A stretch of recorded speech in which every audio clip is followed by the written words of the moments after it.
Bueno, la valoració és molt positiva. Jo crec que s'ha vist aquí una qualitat tècnica importantíssima per part dels bombers de la Generalitat, amb les diferents especialitats, cosa que vol donar un missatge a la ciutadania que estigui tranquil·la.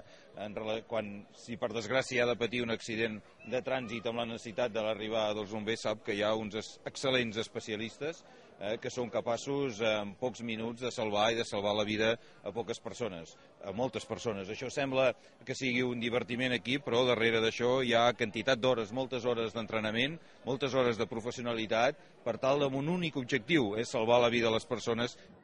Allà on aprenen més és en el dia a dia, quan hi ha un accident, no?, que es troben en una situació límit i que aquella situació límit la solucionen en pocs minuts. Aquesta és una pràctica lúdica per divertir-se, però darrere hi ha aquesta feina de moltes i moltes hores de treball, moltes i moltes hores d'entrenament i també de capacitat per, en situacions difícils, en situacions complicades, poden salvar la vida de les persones. Amb alguna d'aquestes maniobres vol dir que en 12 minuts, només 12 minuts, han estat capaços fins i tot de treure una persona que estava enganxada en un cotxe i salvar-li la vida. Això jo crec que és una manera de demostrar a la societat catalana que els nostres bombers, els bombers de la Generalitat, estan molt i molt ben preparats.